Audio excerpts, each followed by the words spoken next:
Процесс заваривания воды в чайнике Китфорт.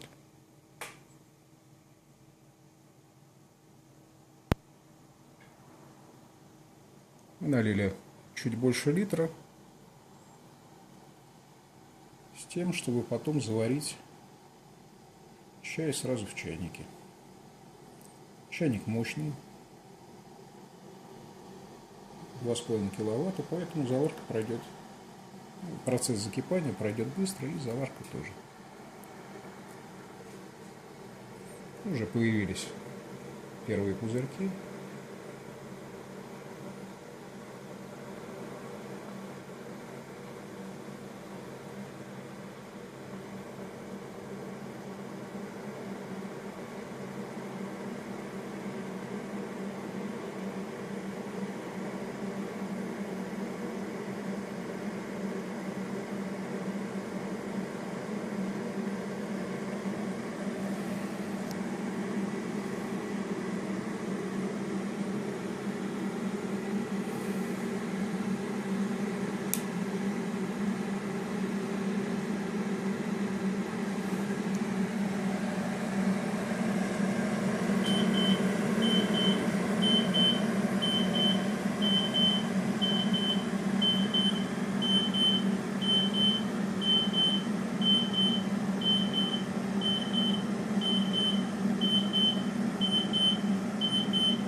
Почти все закипело. Для заварки использую земляничный ройбуш, на который подсел еще в ЮАР.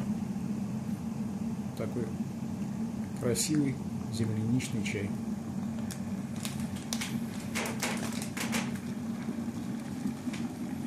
Ну вот у нас водичка закипела.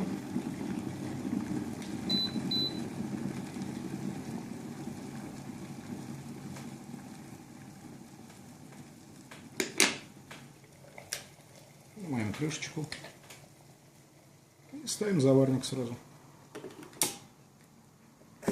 Пускаем.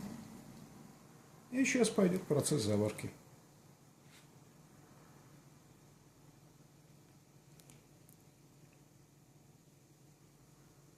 Ну вот и все. Результат я вам покажу на картинке, когда будет видно, как окрашивается вода. Все.